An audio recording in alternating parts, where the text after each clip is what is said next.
এক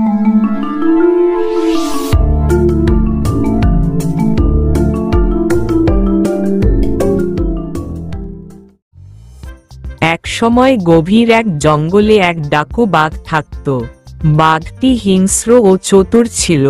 তার বুদ্ধি আর শক্তি দিয়ে সে অন্য প্রাণীদের ভয় দেখিয়ে তাদের খাবার কেড়ে নিত।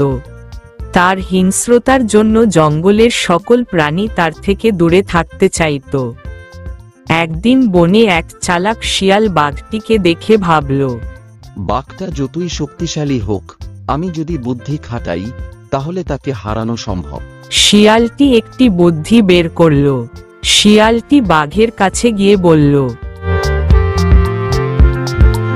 হে বাঘ মামা, তুমি কত শক্তিশালী ও বুদ্ধিমান, কিন্তু জানো কি এই বনে আরো একজন আছে যে তোমার থেকেও বেশি শক্তিশালী।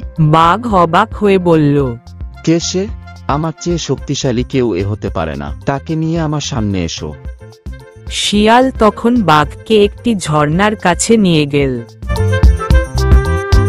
ঝর্ণার জলেতে বাঘের প্রতিচ্ছবি স্পষ্ট দেখা যাচ্ছিল।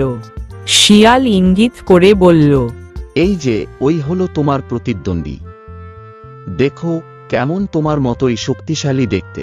বাঘ ঝর্ণার জলে নিজের প্রতিচ্ছবি দেখে ভয় পেল। তৎক্ষণাৎ বাঘ পালিয়ে গেল, আর শিয়াল মনের আনন্দে বলল, বুদ্ধি দিয়ে এই শক্তিকে হারানো যায়। এরপর থেকে জঙ্গলের প্রাণীরা শিয়ালের বুদ্ধিমত্তার প্রশংসা করত। বুদ্ধি দিয়ে অনেক সময় শক্তিকেও পরাজিত করা সম্ভব। আমাদের চ্যানেলটিতে সবার আগে নতুন কার্টুন দেখার জন্য সাবস্ক্রাইব করুন।